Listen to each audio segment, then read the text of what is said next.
Офкорс, на связи Владикорс. Друзья, сегодня еду оформлять карту Bank of America у русской сотрудницы Светлана по адресу 7900 Melrose Avenue.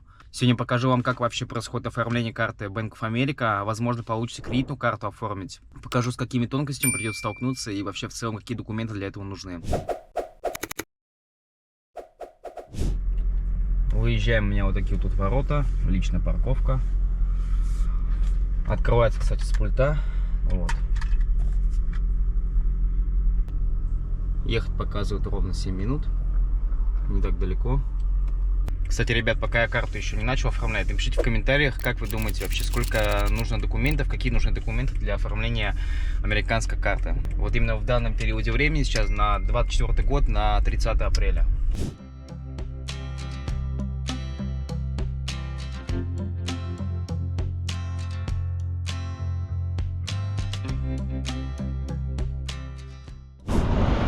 Вот непосредственно сам Bank of America.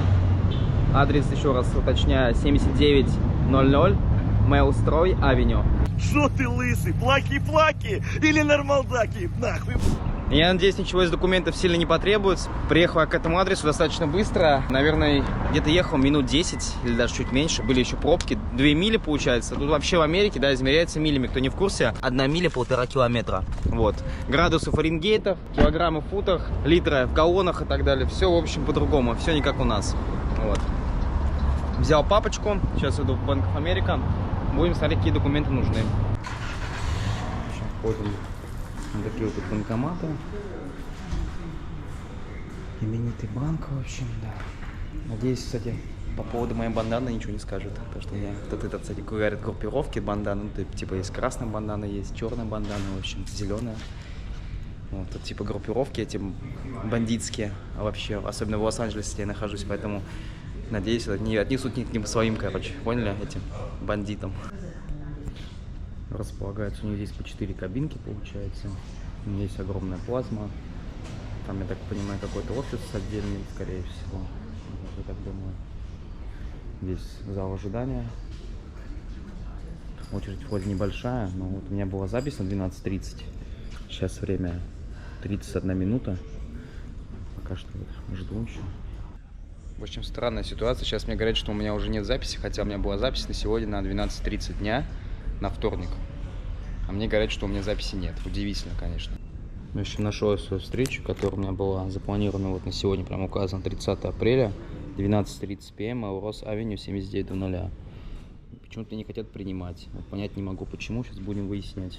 В общем, к сожалению, как оказалось, русской сотрудницы Светланы сегодня нет. Она заболела. Сейчас мне будет оформлять одна девушка. Я надеюсь, я смогу со своим уровнем английского практиковать и заодно объяснять, потому что мой уровень английского, он даже не B1, к сожалению, не intermediate, что-то между A1 и A2, наверное, что-то между elementary и pre-intermediate. В общем, сейчас буду пробовать как-то тяп-ляп объяснять, понимать на камеру. Благо у меня есть с собой вот этот вот аппарат, благодаря которому буду тогда пользоваться транслейтером. Что же делать-то? Такие вот дела. Еще, кстати, интересный момент. Сейчас ушла девушка, это же, которая мне сегодня будет обслуживать вместо Светланы, которая заболела. Она сейчас как раз идет уточнить, можно ли мне вообще производить съемку. Типа, у них тут какие-то конфиденциальности, в общем, в этом плане. Короче, ребята, это просто жесть. Мне запретили снимать здесь видео. Еще плюс русская сотрудница Светлана не вышла сегодня на смену, потому что она заболела, мне сказали. Типа, сказали, что нельзя снимать видео, потому что нарушает их конфиденциальные права. Я сказал, что по кодексу Америки я имею право снимать, как, в принципе, в России и в Америке я имею право снимать. Это не является каким-то...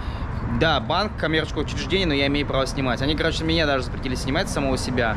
В общем, я просто захейтю сейчас этот банк, потому что я оставлю адрес вот здесь вот еще внизу под видео. Текстом будет написан адрес. И, ребят, сюда не езжайте, вот здесь работает русская сотрудница Светлана. Я не советую, я приехал сюда, она заболела раз. Мне сказали, пользоваться Google переводчиком нельзя. Хотя я разговариваю по-английски плохо и их не пойму. 2. Плюс мне отказали в видеосъемке 3. И вот так вот начали грубо как бы ко мне относиться вот эта вот девушка. Я тоже имя ее узнаю, оставлю в комментариях или где-то в описании, не знаю, посмотрите. В общем, ужас. Я не советую лично именно этот офис Bank of America, потому что сейчас просто, ну, я вам даже не смогу показать нормально видео, как я оформляю карту и так далее. То есть только потом, когда из банка выйду. В общем, жесть полная. Еще, чтобы вы понимали, время 12:58, уже 28 минут я уже жду, так как у меня встреча была, appointment именно на 12:30.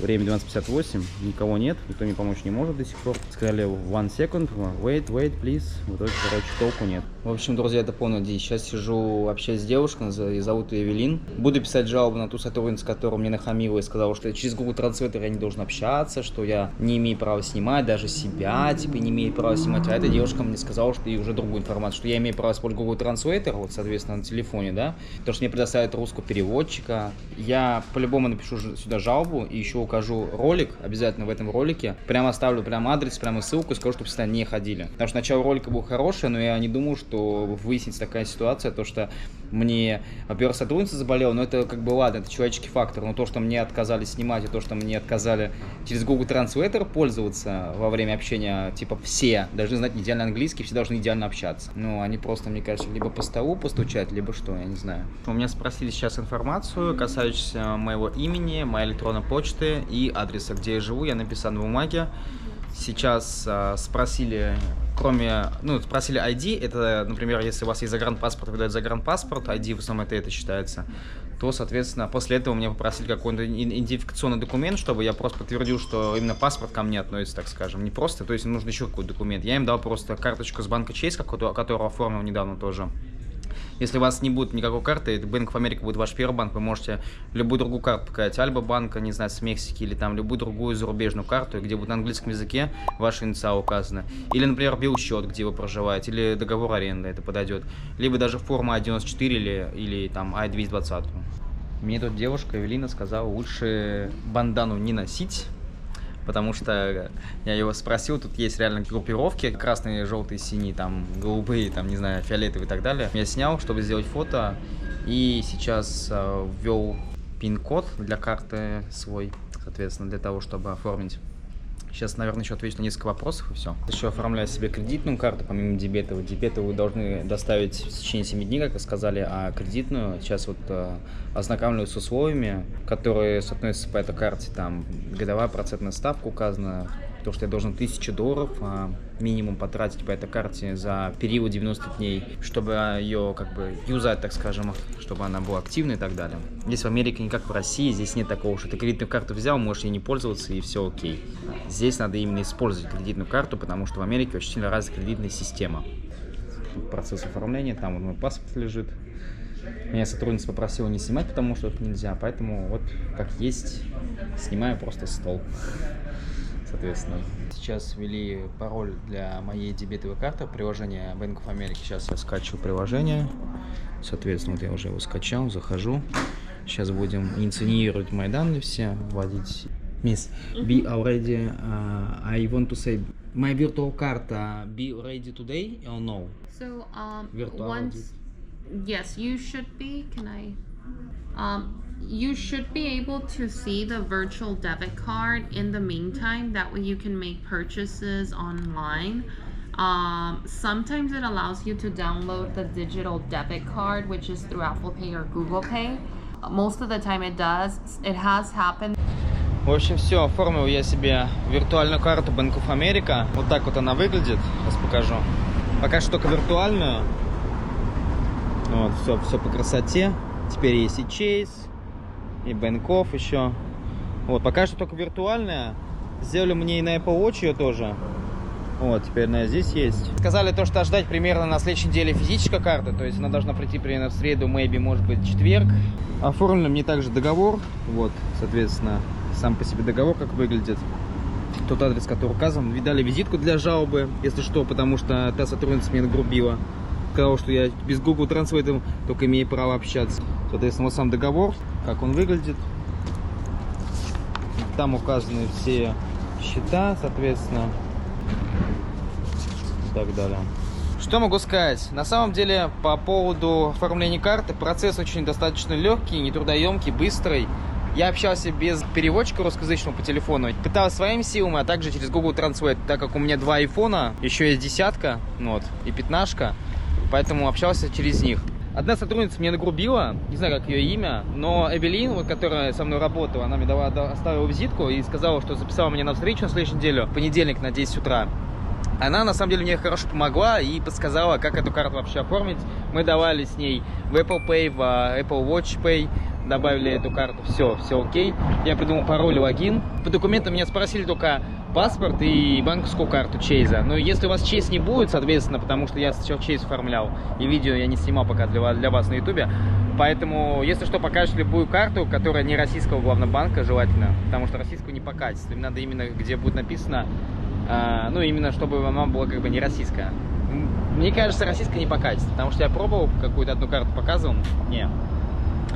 Вот, либо формула 94-220, либо, например, белсчет, либо счет за телефон, за ЖКХ, за интернет, либо договор аренды, что-то одно из двух, одно из трех, из четырех и так далее.